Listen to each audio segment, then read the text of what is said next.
Hello, everyone, and welcome to Looking Up. We're a podcast for Christian women, and we're so glad that you're here with us today. We're excited to chat together, and we are just wanting to encourage you and to help point you to the Lord and help us to all keep looking up. And I'm here with Kathy Pollard, my other host. And how are you doing today? I'm doing good. It feels like it's been a long time since I've seen you. But it hasn't been too long. I know. I'm so glad. Yeah. It was great having you guys here, getting to hang out a little bit. Mm-hmm. We loved it. You're in a different spot. I love your shelves behind you with all of your produce, and well, I guess it's not really produce, but the things that you've made. Is that grape juice up there that I see? I've got grape juice up there. I've got cranberry juice up there. Mm-hmm. Mm-hmm. And what's in the middle shelf? Those look like spices. That's where I put my beans and rice and chia seeds and all that kind of pasta, dry goods, things like that. That's such a fun cabinet that you've got there. I love that cabinet. You're in a different spot also.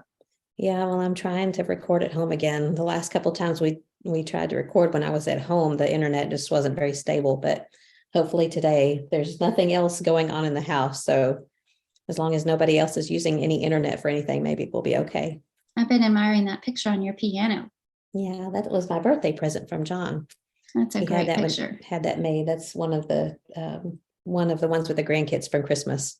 All your babies. All the little babies. Very sweet. So what have you been up to since I've seen you? Well, since that was the last time I saw you was Sunday night, and this is Thursday. So we've done some babysitting, and I went and saw my mom and took her for a haircut, and I got a haircut, and just kind of running around town and getting some errands run. And I did do a little bit of thrifting. I didn't find anything super exciting, but I found a couple of Longaberger baskets. Do you have any of those, Longaberger? No. Yeah. No. Those are... I'm familiar with them. Yeah, they used to be... I remember there used to be kind of parties, like Tupperware parties. They were Longaberger. But I haven't seen any of those lately. Have you heard of any parties? I guess maybe that's kind of fallen out, but I love baskets. I love baskets. I do too. And I don't always know what to do with them, though. I get them and then I think, where am I going to put this? What am I going to put it in? But one of them they were actually kind of big ones. One is not a picnic basket, but it's, probably 15 inches long and 12 inches wide and has handles. So I rolled up some blankets and put blankets in them. And the other one is, I'm not sure what kind it is, but it's very wide at the top and it narrows down at the bottom. And it has a cloth, a fabric liner in it. So I've just got some various things in it right now, but I always am drawn to baskets. You can't ever have too many baskets. Yeah, you're right. I think you can't ever have too many baskets. So what have you been doing? What's new on the homestead? I saw that you had your fingers in the dirt this week. I did. Yeah, I did. I did some work in the herb garden. It's been severely neglected. So I had to get out there and start working on that. And we were able to go to hit some Amish greenhouses on Monday. Is there a difference?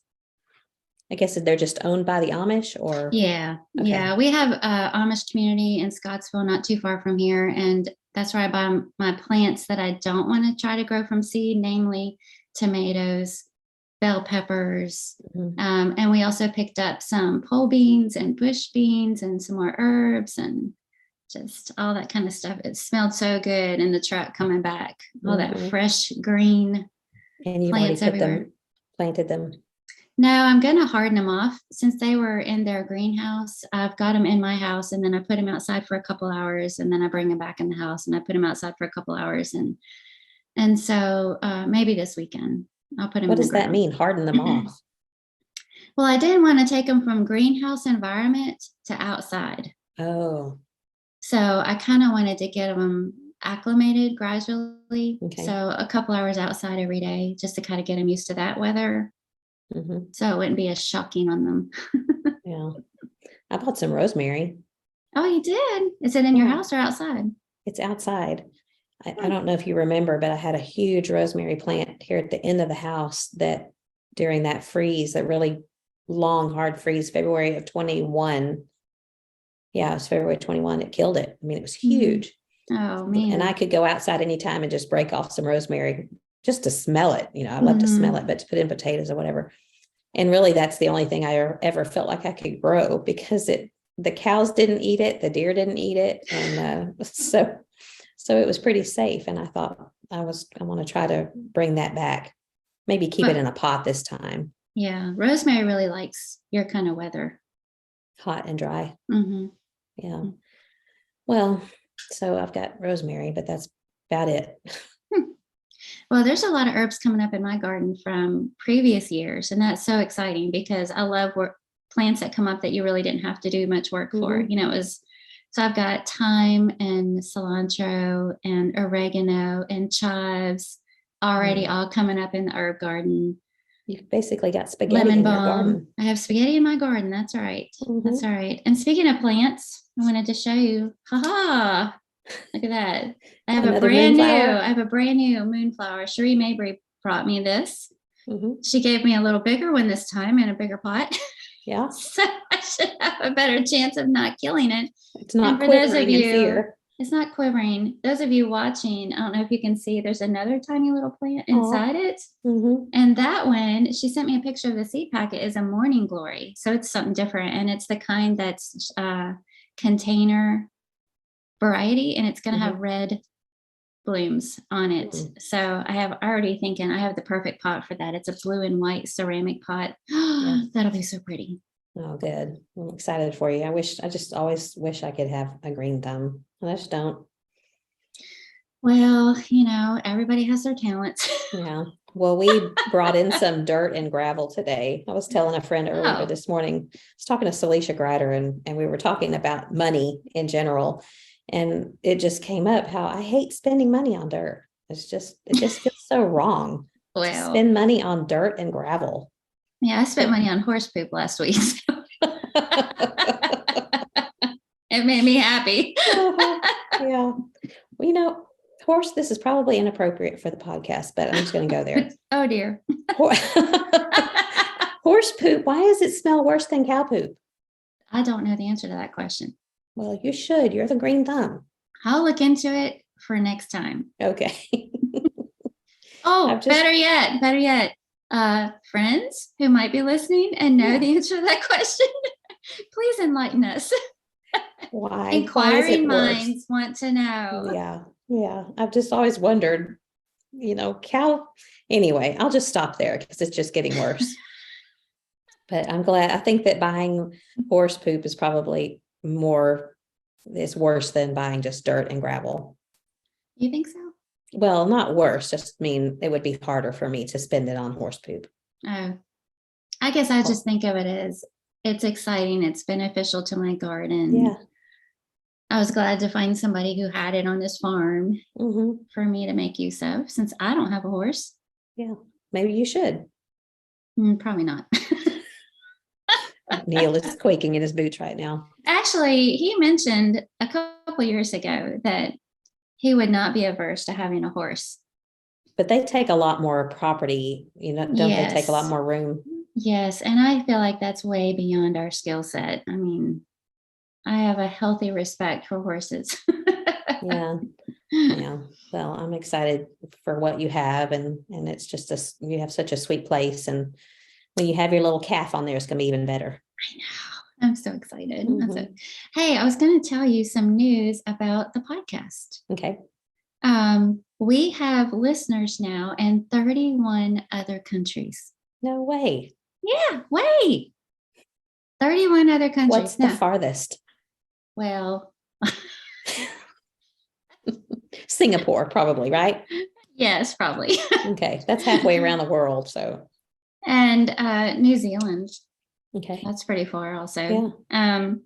I mean, it's probably one listener in each of those countries, but it still counts. Yeah, and 31 countries. 31. It was just really exciting. The list just keeps getting bigger and longer, and so how cool is that? Well, it has been very encouraging to hear from a lot of people that are enjoying the podcast, and we have asked around wanting to know if it's too long or too short or what we could do better. So we are interested in hearing from our listeners, and let us know topics that you're interested in hearing us talk about, and we like to hear feedback from you guys. Well, and I can't remember if I said this on the podcast. I think I just shared it with you, but do you remember I saw Michelle Massey at Lads to Leaders in Nashville? And she listens to the podcast, and she said that, how a lot of people have said something like they feel like they're just sitting around the table with us over a cup of coffee having a conversation. Well, she said she feels like that so much that she catches herself talking back to us. Yeah. Like she really is engaged in the conversation. Uh-huh. And I just love that, because that's what we hope for. That's what we're going Yeah. for. We just want it to feel like a conversation between good friends, encouraging each other to look up. Yeah. Hillary Hammer said the same thing to me this weekend. She just said, I just wonder if y'all can hear when I talk back to you. No. But wish we could. Yeah, it would be fun. It would be fun if we had, maybe someday we can do a great big Zoom meeting. That would be neat. There's like an idea. A big Brady Bunch. Yeah. Well, Equipped was so wonderful. Y'all did such a great job getting it all organized and getting people interested and involved, and just I enjoyed it so much. It was great. And I was talking to Neil about this. We get so caught up in the planning and the logistics and trying to get everything ready. And sometimes you forget about what it's all about, just the wonderful lessons, the heart touching messages that we heard all weekend. They were so good. And then stories with people that were there. There were prayers prayed for things that were happening that didn't have anything to do with Equipped. And people were sharing their stories with us about things they were experiencing and why they were glad they were there. So it was just so encouraging to be reminded again, you kind of plan for things and prepare for things, but God's the one that takes it and does something with it. And we're just so grateful for that. We're grateful to everybody that came out and supported it, and all of our wonderful speakers like you and John. Y'all did great. We enjoyed it. Did you get a count as far as how many congregations, different places came, different areas? Yes, but I don't remember. I remember Neil saying something about on the first night there was like 14 or 15 different congregations represented, or maybe more. I may be. Yeah, I know David Chang has wrapped up all of our stats, like all the different congregations or countries or whatever, but I'm not good at remembering numbers. I don't think I told you, but the very first women's session that I tried to go in, it was Katrina Steersman's on Friday morning. And it was in that, of course, in the room where all of the women's classes were, but I could not get in the door. I don't know if you could see me. You probably couldn't see me because you were sitting down at the bookstore, but you showed me how to get into the last room, which would be at the back of the classroom. So I tried to open the door, and it was kind of like, I don't know how you describe those kind of walls that collapse. Oh, you're saying the door was stuck. Yes. Oh no. So I was trying to be very quiet, and I was like pulling on this little door. Kind of like the handle to the door, for people that are listening, is kind of like when you like on an RV, one of those that kind of pulls towards you. And so I'm kind of pulling on it gently and pulling and pulling it, and it's not budging. You can't. You have to really yank on those doors. Well, nobody told me that. And then Jeff Archie was standing right next to me. He was standing in his booth, and he was laughing at me a little bit. So he came over and he tried to open it. He couldn't get it open. Oh no. So I gave it a yank, and I'm thinking people on the inside are wondering what in the world is going on out there. No, they knew exactly what was going on. Why didn't they open it for you? Well, that's what eventually happened, is somebody just came and just shoved it open. And there's all these faces turning and looking at me like, like I think you said to me, what the solution is to get there on time. Yeah. But they left it from then on. They started leaving that one cracked. That's smart. So that people could get in and out. Yeah. Yeah. Thankfully, there was a seat on the back row, and I was able to kind of sneak in. It's actually, I got to sit by your grandbaby and admire him during that lesson. Yeah. Isn't he cute? He is adorable. Those little chunky legs. Emily put him in a high chair for the first time yesterday. Yeah. Do you like it? I don't know. She just sent pictures and said first time in the high chair, and he's like this, like hunkered down in it. Yeah. Probably have to wedge him in with blankets around him to keep him up. Yeah. So already just, milestones. First time in the high chair. Yeah. Well, now they have those bumbo things that we didn't have when we had kids. They have all kinds of things and do all kinds of things that we didn't do back in our day. Here we go again. But that Bumbo, I think, is probably at the top of the list of things that I wish I would have had. Is that 'Cause that it's- round thing that goes all the way around their body? Yeah, or and it has a something? little divider for between their legs, so it holds them up. Props them up. Mhm. Before they can really sit up, it holds them up. You can just Mm. set them on top of the table, and it just, I think they like it because they can see better. It's Mhm. better than laying down and looking at the ceiling. This way they can look around them. Mhm. That and those next to the bed bassinets that are level. Have you seen those? Yeah, I've seen those. Oh, those look pretty nice too. Yeah, those are nice. Well, if we could go back and do it all over again. You froze for a second. What did you Oh. say? I said, if we could go back and do it all over again. Yeah. No, No. no. I No. think we talked about that last week. All right. So do we want to go ahead and move on into our topic Yeah. for the day? Yeah, let's do it. We are going to talk about, we're calling it I See Good People. Mhm. Do you know what that's from? Well, we didn't talk about it, but I think you're talking about The Sixth Sense. Yeah. I See Dead People. Yeah. That's one of those exactly. movies you can only watch once. Oh, it's so good. But anyway, is, yes, yeah. I See Good People. And the reason we wanted to talk about that is because it's so easy to focus on the negative sometimes, or it seems like that's what we hear about most often. And so we thought it would be fun to talk about good things that people are doing and that we're catching sight of, and we could just share it and talk about that. And how encouraging would that be? So just to kind of counter all that other stuff, all that bad stuff going on that hits us right and left in the news. So Yeah. you want to go first? Well, there was one that John reminded me of when I was kind of picking his brain to remember some things that happened a long time ago. Like, I didn't know about it when it happened. I found out about it much later, but I've heard about it since then.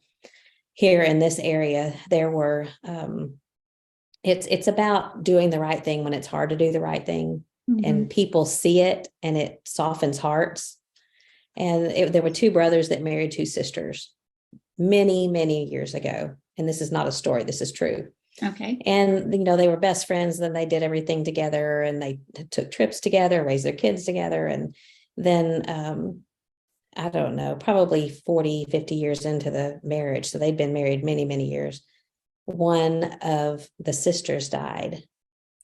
And it ended up several years later. I don't know exactly how long it was later, but that husband, the brother, married another woman. And of course, it was all on the up and up and everything was fine, but it was very painful for the family, for the other brother and sister. And they ended up, it kind of hurt their relationship, and they weren't really associating with one another.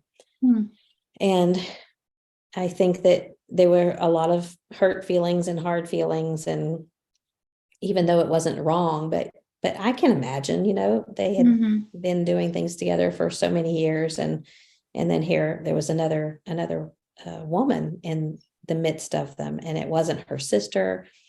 So anyway, the brother-in-law that married this other woman, I hope I'm not making things really confusing, but he knew that his sister-in-law liked her wood burning fireplace and that she had run out of wood. And so he and his new wife, and she wasn't really new, they'd probably been married a couple of years by then.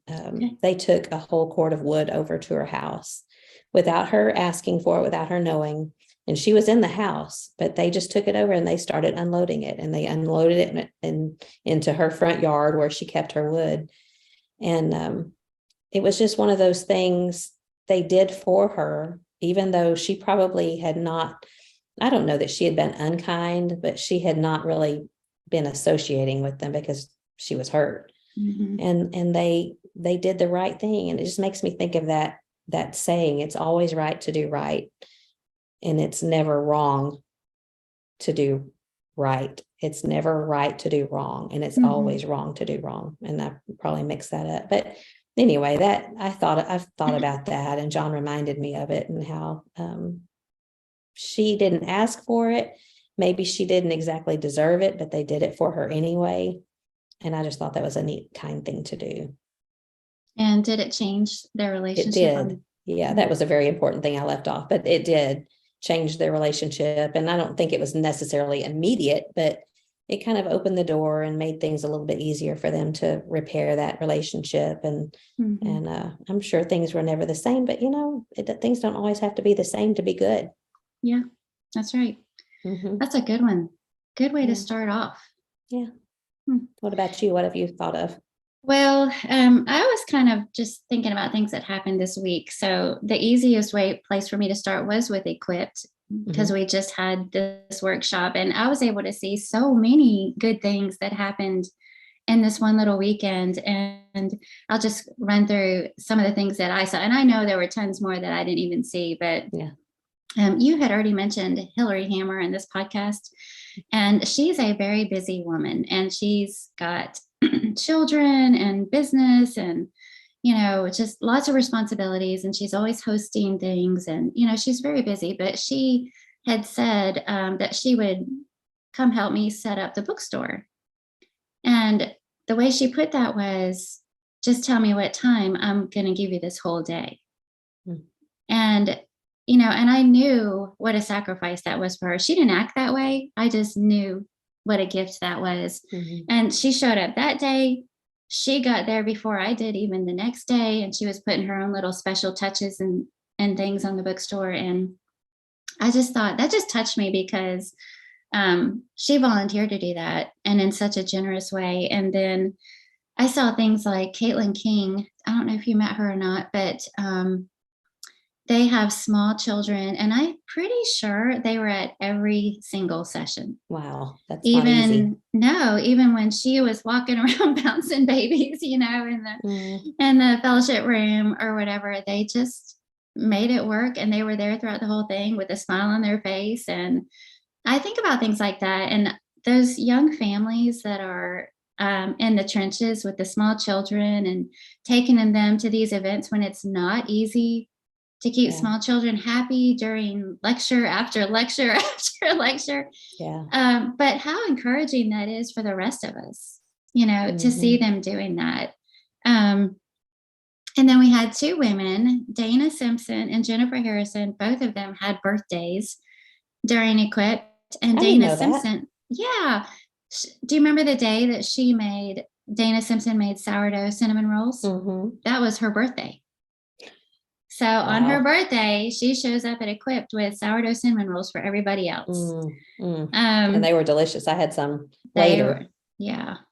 She's been making cinnamon rolls for a long time, but now she's learning to do the sourdough version, and they're really good. I think about Kelly Nix. She was just there all the time in the foyer, ready to man the registration table or answer any questions. John Pascal was kind of one of the tech guys that was helping with the register, and I was constantly sending him questions. And if I was him, I would have been aggravated with me a long time ago, but he was just always so patient. Roger and Joyce Johnson were with me in the bookstore for the entire workshop, and I was grateful to them, and I wrote them a little note as a thank you. Well, last night was Wednesday night, and Neil came home from Bible class, and he had this gift from Roger and Joyce, and it was full of goodies. It was her homemade orange cake, which she's known for because it's delicious, and some other goodies in there. And I was thinking, well, she was the one that did all the work, but she was the one giving this sweet little gift, so that's just from my little corner of where I was. And I know so many other great things, so many other people were serving all weekend long, but it was just such a boost, to see people doing all of that with such a great attitude and a smile on their faces. Yeah. Well, you mentioned Alicia Pennington in one of the lectures. I don't remember which one it was, but how she was one of those who did things with a smile and enjoyed it. And I had a little conversation with her later on Sunday afternoon. She was setting out all those snacks there for that y'all had taken to Lads to Leaders that were left over. And then you put them in the hospitality room. And she was talking about doing that at Lads to Leaders, and how they had, how y'all had, I guess it was a suite at the hotel there where she and probably some others cooked for all of your students that were taking part in Lads to Leaders. So you could just go and whoever was in between classes or sessions could go eat And I thought that was the neatest thing. And she was just talking about how she enjoyed it so much. A lot of people will do that kind of thing because someone needs to do it and no one else would, but she just genuinely looked like she really enjoyed doing that and was looking forward to doing it again next year.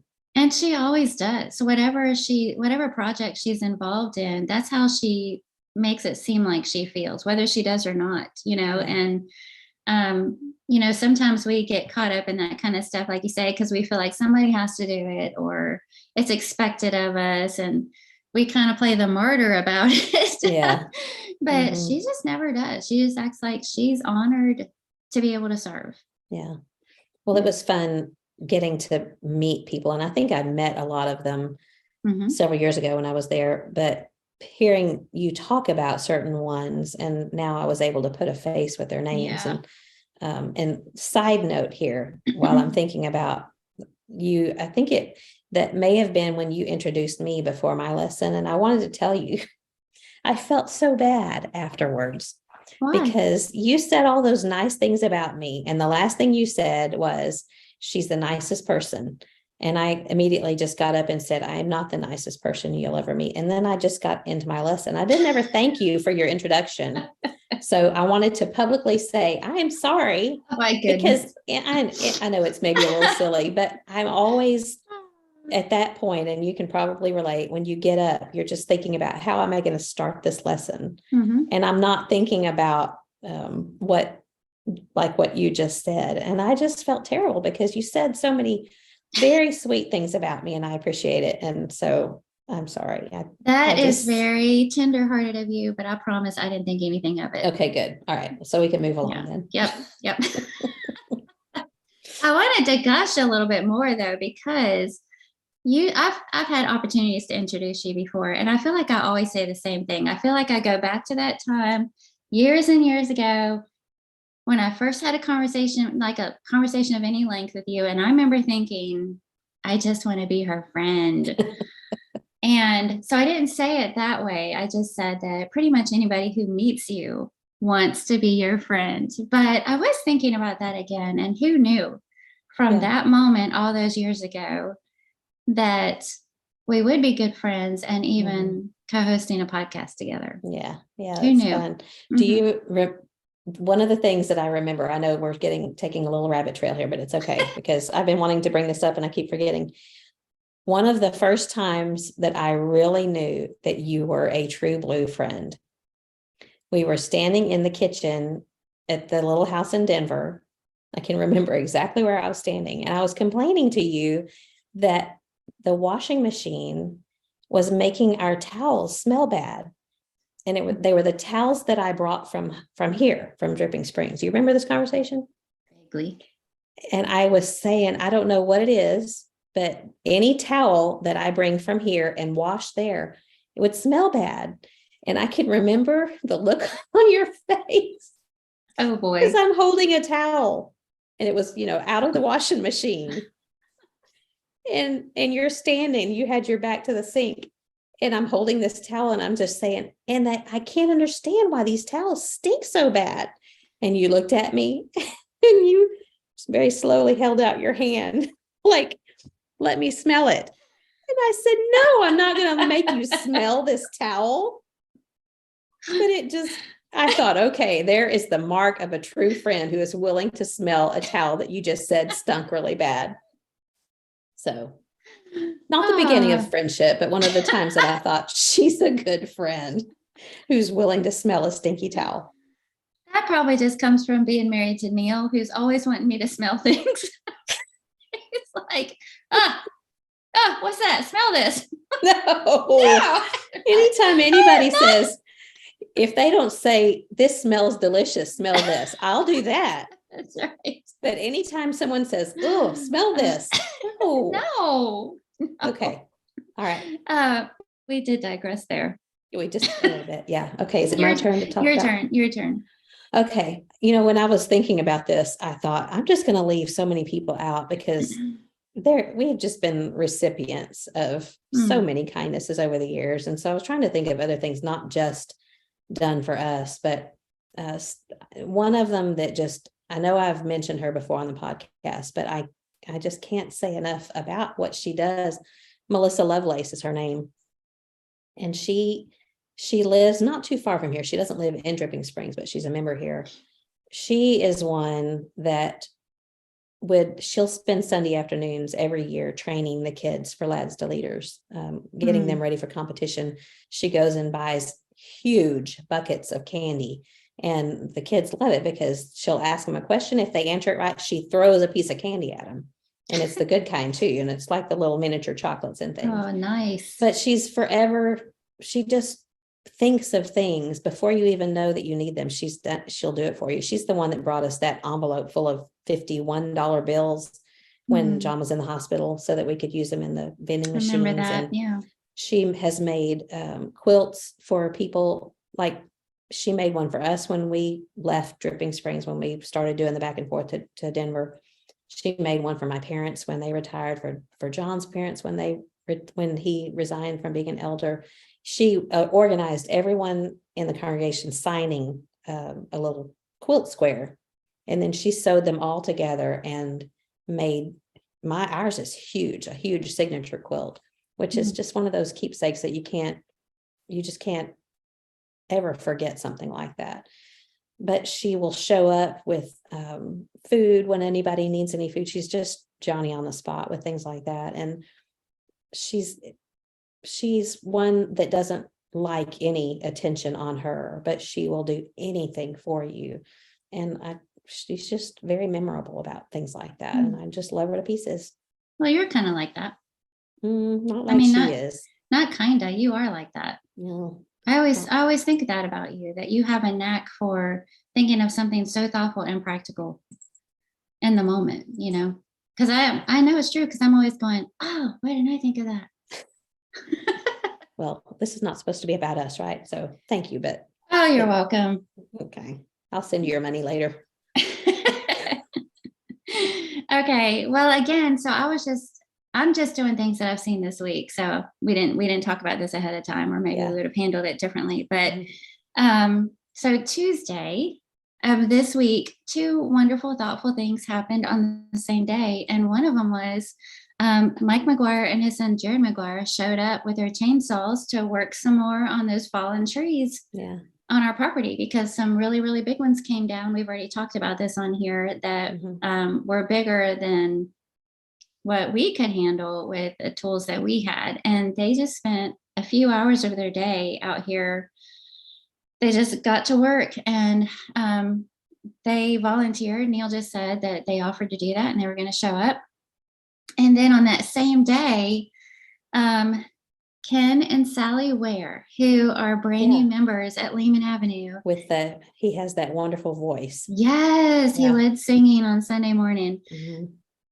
After Equipped was over, she said to me, is there a night this week when I can bring you a meal so you don't have to worry about dinner? Wow. I know. I just wanted to cry on the spot. I was like, what? And so she arranged to bring it out Tuesday and picked a time. And she showed up. She and Ken both showed up with this huge Italian meal. And everything that she made had these fancy names that I've never even heard of before. But, and I think it was from some restaurant that they used to go to, that they got recipes for these meals. But it was Italian pasta with this fancy sausage in it, and this fancy chopped salad, and Italian bread. And I mean, just the sweet. And they just dropped it off just for no reason, just to be thoughtful. And I was just so touched by that. But anyway, I'm sitting there, on a day when you're like, what is this, my birthday? Yeah. This is everybody. Well, let me tell you when my birthday is. You can. I know. Everybody be nice to us day, because they were all here at the same time. We've got these guys out there with their chainsaws and this sweet couple delivering a meal. And I'm like, well, this is so nice. That's amazing. Yeah. It was very thoughtful. Is there any leftover? No. It's already all gone. Well, so I was thinking of some others that over the years have just done such thoughtful and sweet things. There's a man and his wife. He's used to be one of the elders. He's resigned since then, but Kelly Miller is his name. His wife's name is Linda. And to me, they're some of those unsung heroes that you don't ever find out from them that they've done something, but you just hear through the grapevine, oh, Linda and Kelly were over there and they picked so and so up, or they ran an errand, they went and got their medicine or whatever. They're just always doing little things like that. He's one of those that would every year during VBS, when John was organizing it, John would have all kinds of projects, and like the Dead Sea Scrolls one year outside, we had a little area where the kids could put their hands on things. And John asked if Kelly could just put something together that looks like one of those clay pots that the Dead Sea Scrolls were found in. And of course, Kelly he ran a cabinet shop for years and years. In fact, he taught Micah his skills. Yeah, he's an amazing carpenter, but he would just pop out these, I'm sure it wasn't popping them out because it took him time, but he would build things, and they're just quiet, good, helpful servants. And I've just always, they live just down the street from us, and I just think they're some of the best people. And it's not just them. I was just thinking of all these people here in Drippin that are quiet servants. Lolly Brown is one, and she worked in the teacher's workroom for years and years, and she would do charts for John, and just always behind the scenes. And behind the scenes people are great people, you know. They really I just are. think we would never get done the things that needed to get done if it weren't for behind the scenes people. So people in the church here are amazing. I was thinking about, I feel like you keep using some of those same descriptives. They would never draw attention to what they're doing. They're just quietly serving. They're behind the scenes, and they probably have no idea how much of an impact they're making and how much they've touched you in your life and encouraged you by their quiet service. And we should do a better job of telling them, I think. And I know I have at certain points, but you're right. And I think that was great. And you're having this idea to make this podcast about I See Good People, because it's great to let them know that we notice these things. And we just, I know that I personally don't do a very good job of letting people know when I'm touched by something that they do. You are great at writing thank you notes. And there have been times I've gotten a thank you note from you, and I think, what'd she write a thank you note for that for? Because you're just very thoughtful that way, and I'm not. I need to be better about that. No, I am not. Hey, you said this wasn't supposed to be about us. Yeah. But thank you. I'll send you a note for that later. Okay. Then I'll send you a thank you note, thanking you for your thank you note. Okay, my next one, moving on from acts of service, I was thinking about I see good people in soul winning. And I love this one. This one, we are so blessed to know people that think souls in such a natural way that it's just part of their lives. It's part of who they are. And I'm so encouraged by them. And so I wanted to mention two names. And the first one is our other minister here at Lehman Avenue, Hiram Kemp. And he is probably one of the biggest soul winners I've ever met. I mean, he's always in a Bible study, and even manages to get involved in Bible studies with individuals that, heretofore haven't been interested. Yeah. Or other people haven't been able to get them in a study. And it's just who he is and what he does. It's not like it's part of his ministry schedule. He just knows that that's why we're here. Yeah. And I think it's been so good for all of us to see it doesn't have to be scripted. It doesn't have to be part of a program. It's simply a matter of saying, let's get together and talk about it. Let's get together and open up the word together. And it's just extremely inspiring. And the other one is a woman, one of our members here, Chrissy Johnson. Do you remember meeting her while you were here? I did. And she, a little bit different approach, maybe not so much the actual sitting down for Bible study, but she is always bringing people to worship, always. And she brings women with multiple children, and she has the children sit with her. Or she goes and sits with the children, and she's the one who walks them to class. I feel like every time I see her, she's got somebody else's child from the community. that she's taken around to Bible classes. And again, that's just who she is, and she's just made it such a natural part of her life. And I love seeing that. And I love seeing that neither one of them draw attention to it, like you say, or made it part of a program or a checklist. It's just who they are.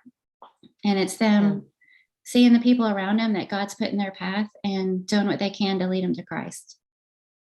Don't you think that conviction plays so much a part in being involved in soul winning? And when you're convicted about what it is that you're trying to share, and when you really care about other people, you want them to know the Lord.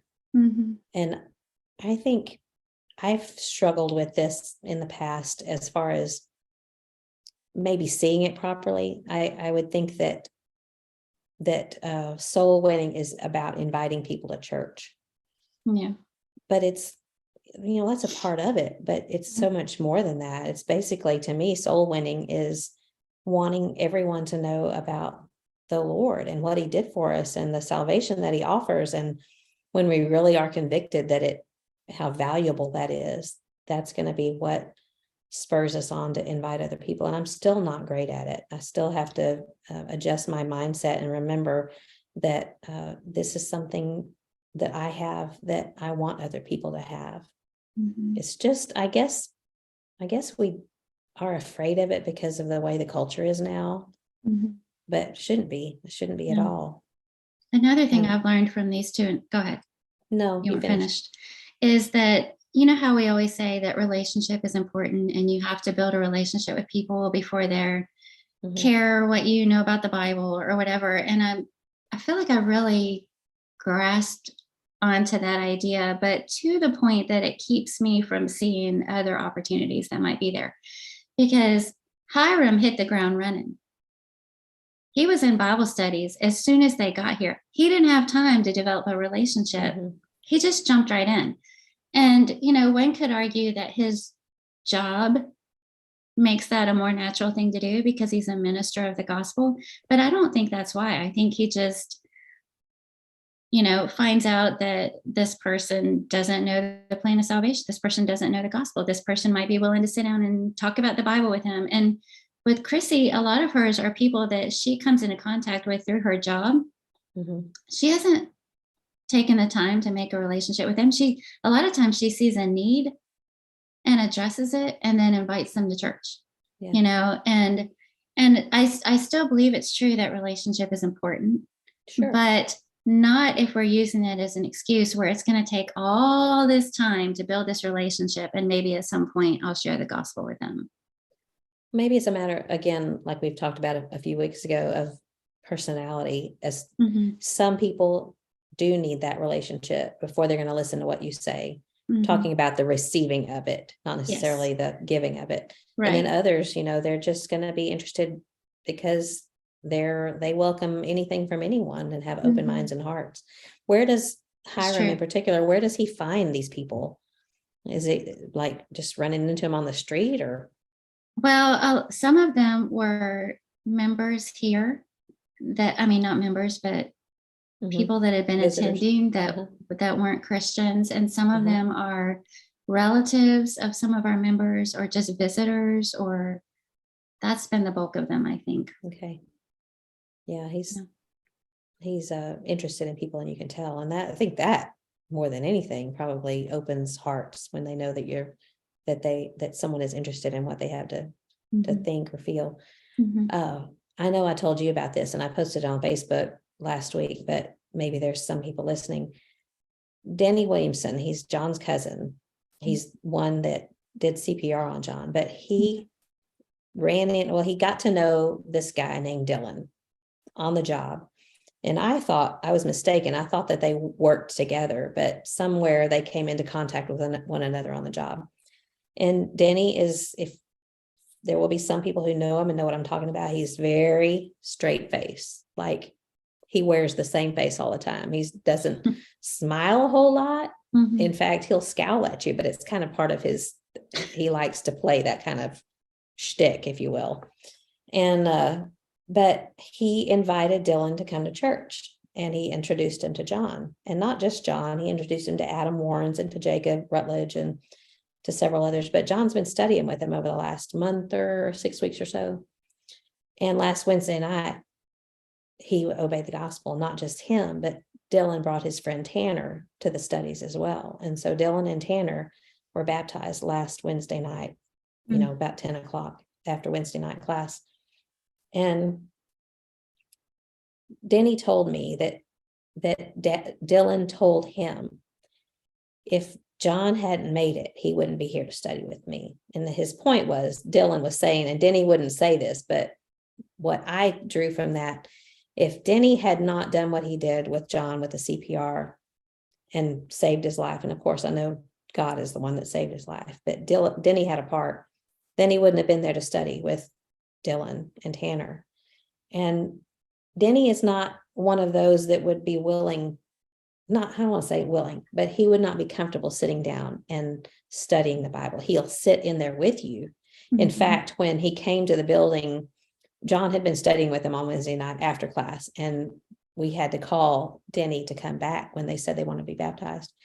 And they wanted Denny to baptize them. And Denny told John, Denny said, when you start doing electrical work, I'll start doing the baptizing. In other words, he was just giving John a hard time about I'm not going to do that. You're going to do that.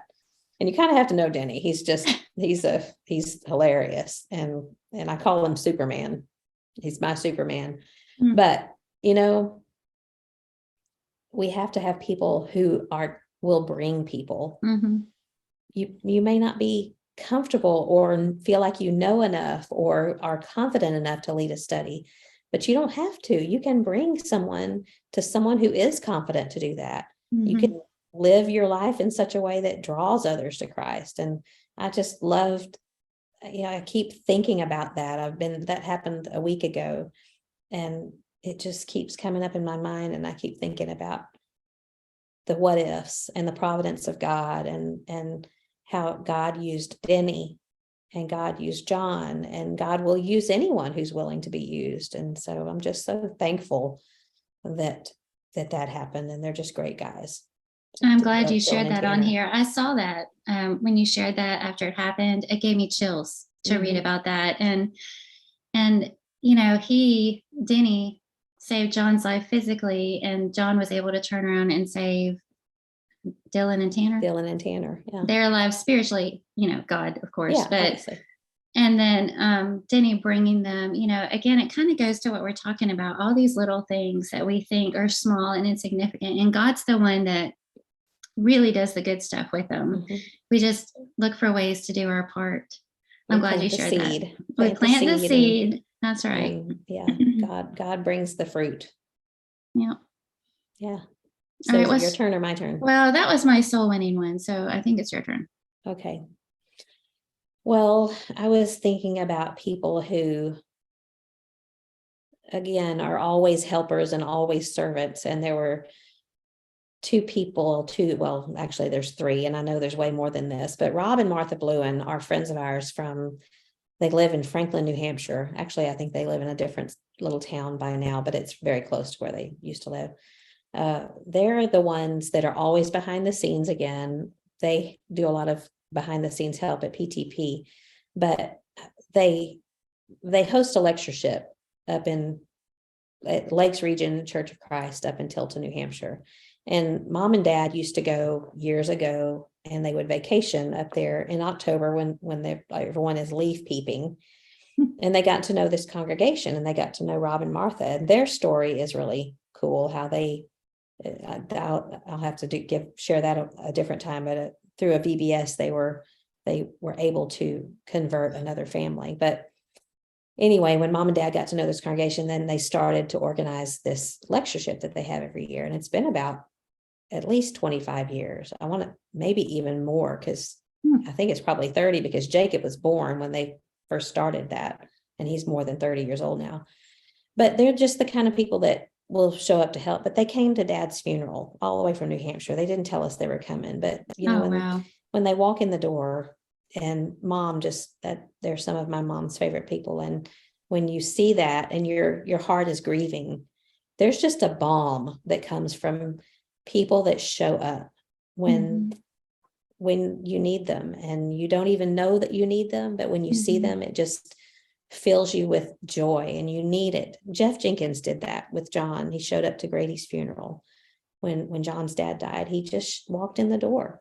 Mm. And so people that do things like that just think of doing something. And a lot of times I know I've thought I should do this, Mhm. and then I don't do it. Mhm. But there's people that think I should do this, and they do it at their own personal expense and sacrificing time. And so I'm thankful for people like that. I remember Cheryl Turner telling me something similar when Bob's dad died. Um, she, on the other side of the funeral, she was telling me, mentioning names of people that walked in the door that they never expected to see there, and how it just touched their heart, and they'll never forget that, you Yeah. know. Yeah. Mm. Yeah. There were several others that came to Dad's funeral that, it just, I was standing there next to Mom the whole time, and you have this long line of people that come through, and I'm watching my mom's face and knowing that she was grieving in the sense of losing Dad after however many years of marriage, but Mm. still being happy for him. But with each new person that walked up, just seeing joy on her face filled me with joy. There's nothing Oh, like that. yeah. So Mm. your Beautiful. turn. Yeah. Okay. All right. So the rest of mine are just a couple of things here and there that I've noticed on social media Okay. this week. So Okay. I see good people. And the first one are the ladies that do the ruffled mango. Have Okay. you heard of the ruffled mango? I have. It's so cute, first of all. They have a website. You should, listeners, if you're not familiar with them, go check it out. But they create these planners and journals and scripture writing programs, and they all have these beautiful floral designs and, just really beautiful stuff. But it's focusing on Bible study tools, and I believe their blog may also have some articles, devotional type articles and things like that. But I know a couple of the ladies, Kristen Hicks and Christy Cook, Okay. but they do a scripture writing too. It's a little bit different from yours, because in yours, you go through entire books Mhm. at a time. And what they do is they choose a topic for Okay. the month. So this particular month for April is the Good Shepherd. And so they have their list of verses, and every verse that you write down for each day in the month has to do with the Good Shepherd. So it's more of a topical theme. So it's just another option out there, but they share that free, every month. And of course, you can go to their website and find other things that you might buy for your own personal Bible study use. But every time I see their stuff, it just makes me smile. And I don't know if it's just the prettiness factor, because it's so beautifully done, but just the fact that those women decided to come together and make something like that happen. It's not just what they're offering, it's the fact that they're a friendship, they're Christian women serving in this way together. And I keep thinking about what that must be like behind the scenes. I know how I feel getting to do this with you. Yeah. And I know every single week I get to talk to you, and that's fantastic. So I imagine it must be similar for them, to be able to do this as friends. And then they've gone together in this joint, almost business venture of offering these products and things. So anyway, And just God has saying, blessed it. God has blessed it. That's right. You see them at PTP and Let's Leaders, and all these events. They have their stuff out there. But I didn't know they were at PTP. I'm gonna have to go find them if they're there this year. Maybe they're not. Well, they may be, and I just haven't seen it. But I'm excited. I guess I just have not delved into it I didn't know them. That's neat that you know them personally. Well, I know Christy Cook personally. I'm not close enough with any of them to call them friends. I just know of them, but I love what they're doing. And when I see that kind of stuff in my newsfeed, it makes me smile. Yeah. Good people on social media. That makes me think of Chantel Swain. I asked her if she would do the cover for the scripture writing book this year. Yes, and it looks so good. And it was so pretty. I was so excited about it. And she said that she would love to do anything that helps. I can't remember exactly how she said it, but something along the lines of to beautify God's word.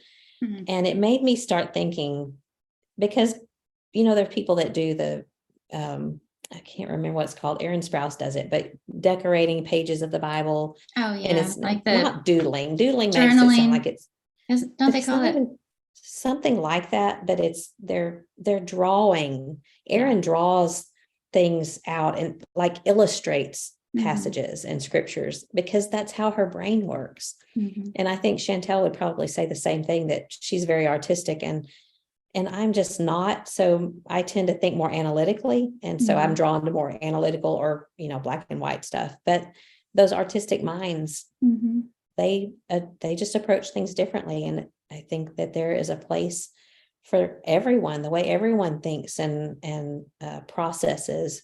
So whatever helps you to get into the word, I think it's great. And I think that Ruffled Mango does that. Yes. And what a cute name.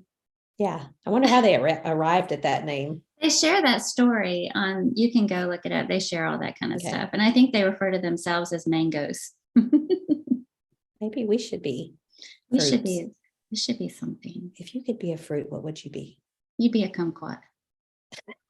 Oh, what?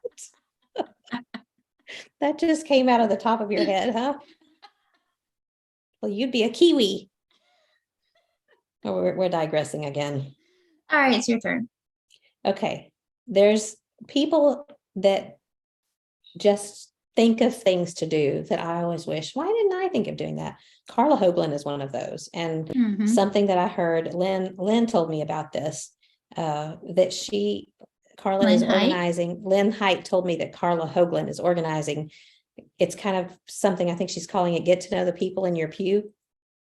And so once a month or maybe once a week, they're meeting. There's just a certain group that's meeting at Olive Garden and just getting to know one another. And Carla's forever organizing things like that. She gets people together that don't know each other and puts them in a comfortable setting in her home. She opens her home and she just thinks to do things. Like back in the last winter, she organized a room at one of the Italian places there in Denver, and just said the first 15 people that say they're coming, we're going to have this room.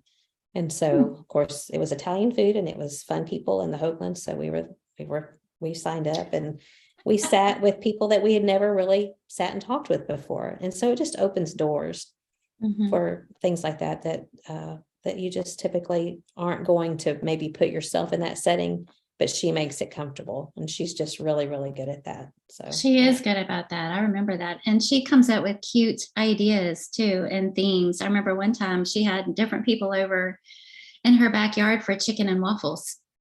Chicken and waffles. It was my first time. I've heard about it before, but I'd never had it before. And of course, everything was really cute in her backyard, and she's really good about that. Yeah. We have a young couple here, Todd and Brittany Childress, and they work similarly. They're trying to get different people together. And sometimes Brittany, it'll just be for the ladies. And she'll say, any ladies who want to come meet us at Slim Chickens at 5:45 on Wednesday night before Bible class, just whoever wants to come. And they're also doing this thing where every so often they have a game night in their townhome, and they'll just invite different couples over, and we got an invite for one that she's hosting this Saturday night. And she said, for you and Neil and anybody else in your family who loves to play games, we'd love for you to come over and hang out with us. And she just picks different people, to invite them for that. And I love that because she's kind of stepping out of her comfort zone to do that. And she'll tell you that, but she's doing it anyway because she wants to bring people together. Yeah. So encouraging. That's great. That's great. Okay. Well, there was one other that I don't know how quick we're going to wrap this up, but I wanted to share this because it's been something that I have loved. I'll bring up Lynn Height again. We live on support. I mean, we have some salary from Bear Valley, but we also have support that allows us to do what we do. And but Lynn is the bursar at Bear Valley, and so she sends. She's the one that writes the checks, and I think that now she does it online. But for the longest, when she would send our checks in the mail, there was always a sticky note on the check, And she would always draw a little picture and write something, I miss you, or can't wait to see you again, or just Oh. some little something that was just so sweet. Because a lot of times, and I'm not knocking anybody that sends a support check, because I did it for a long time. And I just never thought to stick a little note in there, but it just meant a lot. And we also there's a little couple, Dave and Carol Roberts, that send us a check every month. And she always writes us a note. And she'll mention the weather, and she does scripture writing, and she'll always just be complimentary of that. And she'll say things about, I was following along with your trip. And she just always ends it with, we love you both. And she signs it, the two, meaning she and Dave are the two. And I think for people like us that are on support, which sounds like life support, which I guess it is, but it just is very meaningful to receive something in the mail that could be just money, but they make it more than that. They personalize it and make us feel special, and just it's just such a sweet thing. So I always I always look forward to getting a little envelope from Dave and Carol and Lynn and people like them, because they're not just them, but others. It's just a little extra effort. I mean, how much time does it take for them to do that? But what a difference it makes in your day when you're opening it. I feel like I'm taking all this in as all these wonderful ideas of, I could do that. I mean, it's not like it takes a lot of time or effort. I just don't think about it, know? I think that was your purpose in choosing this topic today, is sharing these ideas. Yeah. And, last night too, unless you have something, but I was going to just mention that someone said something in Bible class last night. They said this phrase, that someone was willing to be interrupted. And it got me to thinking, good people are willing to be interrupted. And then it started my brain thinking about other things that good people are willing to be. So I wrote them down while they were coming to me. Good people are willing to be interrupted. Good people are willing to listen. Good people are willing to love. Good people are willing to take time. Good people are willing to hear the other side. Good people are willing to cry alongside me. Good people are willing to serve. Good people are willing to not need recognition. Good people are willing to be inconvenienced. Good people are willing to invest themselves, whether it's their heart or their time. And good people are willing to overlook an offense. And I'm sure there's a whole lot more than that, but those are just the ones that I was thinking of when I just heard that phrase. I like that. Yeah. Willing to be interrupted. That's good. That's good. Because a lot of times I'm not willing to be interrupted. I get a little aggravated when I'm interrupted doing something very important. I feel like I just shared a story with you, Carla, before we started recording about me getting interrupted. Oh. Are you preaching at me? No, I'm not preaching at you.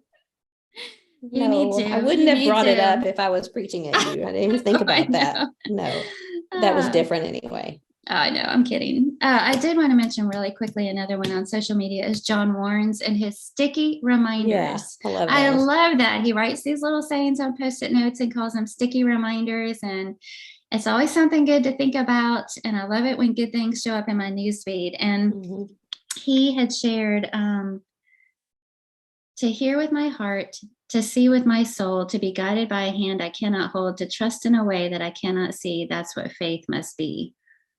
Just these little things, something that you can read and then think about for the rest of the day. And I have my very own. Your very own what? Sticky note from John Warren's. What? Yeah, I do, because they stayed in our house. Oh. It was the spring of 2020 when we were in Denver, and it was during when COVID was starting up. And so they were here. I think they were kind of transitioning between when they moved from Fort Worth to start working at World Video. And so they were staying here while they were looking for a house. And I found one of the little sticky notes, and I'll share it next week, but it says, looking forward to that heavenly quarantine, something along those lines. I'm probably not saying it exactly the way he has it, but I left it on my refrigerator where he put it. So, oh, yeah. Well, Mhm. That's special. I'm special. You're very well. We already knew that. Well, we wanted to do this because all these little things, they aren't just good for the recipient, the receivers of all those things that we mentioned, but for everybody else who has a chance to observe them. And, it lifts our hearts up and makes us look up. And, all those quiet behind the scenes little acts, some may go unnoticed forever in this life, but God sees everything. Right. But then there are things that we all get to see and observe, and not in any showy way on anybody's behalf, but just people being who they are and seeing opportunities to encourage and take in those opportunities. And so, how much funner is it to do that and to point out what's right with the church than what's wrong with the church? I hate it when people talk about what's wrong with the church. It just hurts my heart. And I think when we started talking about this on Monday, right? Did we? A few days ago, we said, let's do this topic. And I feel like I was seeing so many things just in this short, when you look for it, exactly, just in this short amount of time, because when you start looking for it, you find it, you see what you're looking for. And there are so many good people all around us, and God's people are lifting their hands to others and sharing their heart with others. And what a blessing. Yeah. And the only bad thing about this is worrying about who we left out, because tons. There's so much that's going on that we don't always see, or I hate forgetting things, because there have been so many wonderful things done for us personally or done for others. I think about my brother-in-law, Roland, that lives just down the street, that was forever taking care of my mom. Just would go up and change out the heat lamp in the well house when I wasn't here, and checking on her during the ice storms. He's one of those guys that's always doing something for others, and it doesn't necessarily go noticed. We don't, people don't always notice it or say something. So there's people I know that I've not mentioned that have done so many wonderful things for others and for us, but like you said, God notices, God sees, and that's the most important thing. Yeah. I wrote down something that Kevin Rhodes said a few years ago. He said, when people do not see the good in life, it's because they first failed to see the God of life. And the individuals that we've mentioned, they're not even looking for recognition. They just serve God, and they're his hands. And I put this so many good things. We don't even have time to go in all of them. So I'm not even going to run into this last part. Never mind. I'm keeping an eye on the time. Never mind. I feel like this is another one we could just talk about all day long. Maybe we should jump into our random question. Okay. And how was it worded? What's your least favorite household chore? This wasn't this Julie Dilbeck's suggestion? Yes, this is per suggestion. So what is your least favorite household chore? It's so dumb, but I hate putting things up. I can do laundry all day long and dry it, and I can wash dishes and load the dishwasher. But when it comes to putting the laundry up, I hate it. And I hate unloading the dishwasher. I don't know why. It's not that hard, but I just do. I'd even rather clean the toilet than put things up. If you, never mind. I was going to say you could get rid of your dishwasher, but then after you wash and dry the dishes, you still have to put them up. Yeah, I don't know. And John will help. He'll put things up, but he won't always put them where I want them. So, so maybe I'm too particular. Well, you already mentioned mine. Cleaning a toilet. Yes. Well, who likes that? Nobody likes that. I know, it was kind of obvious, but all right, we're boy moms. I had 3 boys in the house. And, I still have a boy in the house. Say no more. Really, say no more. And then I live in a house that has 4 toilets. 4. You should just put duct tape over 3 of them and only use one when it's Listen, don't think I haven't tried that. I didn't actually use duct tape, but I made a gentle suggestion about, since there's just 2 of us, how about picking a toilet? Yeah. I don't know. I don't like that phrase. Pick a toilet. Was that unreasonable? It's kind of gross. Pick a toilet. Well, he didn't do it. Yeah. I'm about to say something that probably I shouldn't say, so I'm All just going to right. stop. Something along the lines of just sit down, but I'll just stop there. Well, anyways, that's the second podcast in a row that I've used the word toilet. So I am not going to use it again next week.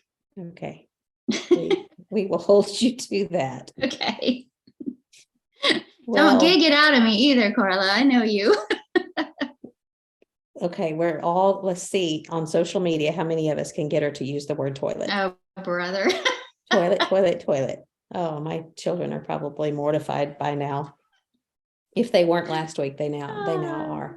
Oh, I forgot to mention one very last one, that my daughter-in-law Erin gave me a Zofran one time when I was sick to my stomach, and she had one left. And if you know how valuable, have you ever had Zofran? I don't even know. It's an anti-nausea. Oh. And it's like if you are sick, nauseated and sick, and you take a Zofran, it's like the heavens open up and angels start singing, and you feel 100%. It works that good, huh? It works that good. Huh. And I had not been sick in years, and I was sick, and she happened to be there, and she had one left, and she gave it to me. And that is the most selfless act anyone can do for anyone else. So she loves you. She really loves you. She had to. Well, I gave her some back when I had some later. I saw this thing that said, no one will ever be as entertained by us as us. I think that's very likely true. That should be our slogan underneath the name. No one will ever be as entertained by us as us. We'll put that right behind. We may not be fresh. We may not be remarkable, but we'll be fresh. We'll be fresh. We're going to maybe start some new hashtags. Yes. Okay. Well, we have enjoyed talking with one another and getting this podcast together, and would love to hear from any of you with your things that people have done for you or that you've seen done for others. We just, it's so encouraging and uplifting. And after all, that's what the whole purpose of this podcast is. So if you would like to share things that you have seen, good people, you've seen good people, let us know about it. We would love to hear from you. And until next week, keep looking up. all right. Talk to you later. Love you. Love you too.